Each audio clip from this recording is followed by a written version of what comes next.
سر ایسا بھی ہوتا ہے نا کہ کچھ آج کل کی ینگ ہماری جنریشن تھوڑی سی لو سیلف اسٹیم ہونے کی وجہ سے ایک گروپ میں فٹ ان ہونے کے لیے بھی ڈرگ ٹرائی کرتے ہیں، اور پھر وہ اسی طرح اس ڈرگ یوز سے وہ ڈرگ ایبیوز کے سفر پہ چل پڑتے ہیں. تو سر اس بارے میں آپ کا کیا خیال ہے کہ وہ جو ایک فٹ ان ان کو ہونا ہوتا ہے وہ کس وجہ سے ہوتا ہے؟ زیادہ تر ایسے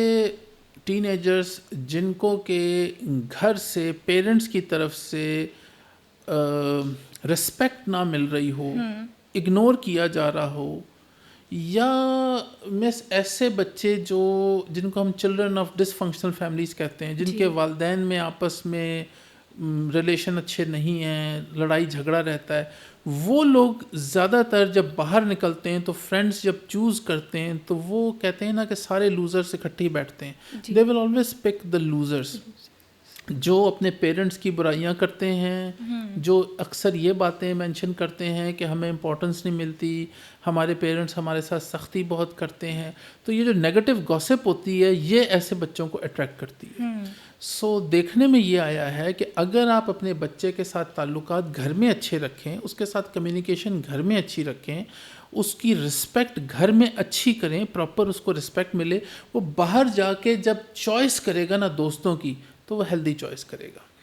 وہ کبھی بھی ایسے لوگوں کے ساتھ، ایسے بچوں کے ساتھ جا کے نہیں رہنا چاہے گا جو اپنے پیرنٹس کی برائیاں کر رہے ہوں، جو سسٹم کے خلاف ہوں، جو اس معاشرے کے خلاف ہوں، جو اس قسم کی نیگیٹو ٹاک کرتے ہوں کہ زندگی میں کچھ نہیں ہوتا، یہ سب قسمت کی بات ہے، ہارڈ ورک میں کچھ نہیں رکھا، اس کو دیکھو وہ شارٹ کٹ سے اتنی جلدی پہنچ گیا. And never ever tell your children to get inspired by negative people. شروع سے دیکھنے میں یہ آیا ہے انفارچونیٹلی ہمارے معاشرے میں بھی، ورلڈ اوور میں بھی، کہ کوئی مووی دیکھیں، جو سب سے بڑی کار ہوتی ہے وہ ولن کی ہوتی ہے، جو سب سے مہنگے سوٹ پہنتا ہے وہ ولن پہنتا ہے، جس کے پاس گنز ہوتی ہیں، گارڈز ہوتا ہے، وہ ولن ہوتا ہے. اور ہیرو جو ہوگا وہ آپ کو کہیں موٹر مکینک نظر آ رہا ہوگا، کہیں محنت کر رہا ہوگا، پھٹے ہوئے کپڑے ہوں گے. جس نے سگار پکڑا ہوا ہوگا وہ ولن ہوگا، جس کے ہاتھ میں شراب کا گلاس ہوگا وہ ولن ہوگا. تو ایک بچہ ہے، کچی عمر ہے، وہ نیگیٹو چیزوں سے اٹریکٹ ہونا شروع ہو جائے گا. اب اس کو یہ لگے گا کہ محنت کرنا، اسکول جانا، کالج جانا، یونیورسٹی جانا، پڑھائی کرنا بہت مشکل کام ہے، آسان کام یہ ہے شارٹ کٹ.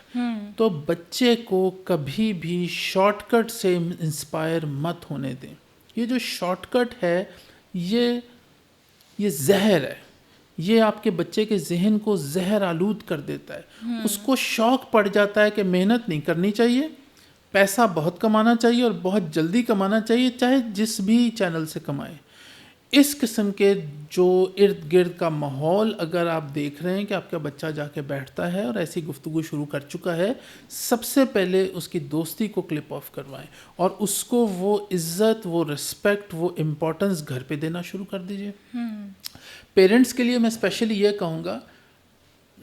اگر آپ چاہتے ہیں نا کہ آپ کا بچہ بڑا ہو کے ڈاکٹر بنے، تو ابھی وہ چھوٹا سا ہے اور چھوٹی سی ہے، بچی ہے، یہ بچہ ہے، اس کو ایسے ٹریٹ کریں جیسے کوئی ڈاکٹر ہوتا ہے. اگر آپ چاہتے ہیں نا کہ آپ کا بچہ بڑا ہو کے پڑھائی کرے، خوب سی محنت کرے اور کوئی مقابلے کا امتحان پاس کرے اور کوئی سول سروس میں جائے، کچھ بنے، تو اس کو بچپن سے ایسے ٹریٹ کریں کہ جیسے یہ اسسٹنٹ کمشنر صاحب آ گئے، ایسے اس کو رسپیکٹ دیں. ہوتا یہ ہے کہ ہم بچوں کو لان تان کرتے ہیں، برا بھلا کہتے ہیں، کمپیئر کرتے ہیں باقی بہن بھائیوں سے، کزنس سے، رشتہ داروں سے. اس کو اتنا برا بھلا گھر میں ٹریٹ کیا جاتا ہے کہ جب وہ باہر جا کے بیٹھتا ہے اور اتنی سی بھی اس کی کوئی تعریف کر دے تو وہ اپنے آپ کو آسمان پہ سمجھتا ہے. بچیوں کے لیے اسی طرح ان کی تعریف کرنی چاہیے، ان کو انکریج کرنا چاہیے. ایسا نہ ہو کہ گھر میں اتنا سختی کا ماحول ہو کہ جب اس بچی نے باہر جا کے دوست سلیکٹ کرنے ہیں اور اس کو اگر جھوٹی تعریف کہیں سے سننے کو مل گئی تو بچی سلپ ہو جائے گی. وہاں پہ وہ بھول جائے گی کہ یہ لوگ غلط ہیں، یہ صحیح ہیں، بس اس کو دو بول تعریف کے سننے ہیں. سو سلوشن یہ ہے کہ ٹریننگ اتنی اچھی ہو انیشلی بچے کی گھر پہ کہ جب وہ گھر سے باہر قدم رکھے تو وہ جو چوائس کرے نا دوستوں کی، وہ بڑی ہیلدی ہو. وہی ڈپینڈ کرتا ہے اس کی لائف لانگ جرنی پہ.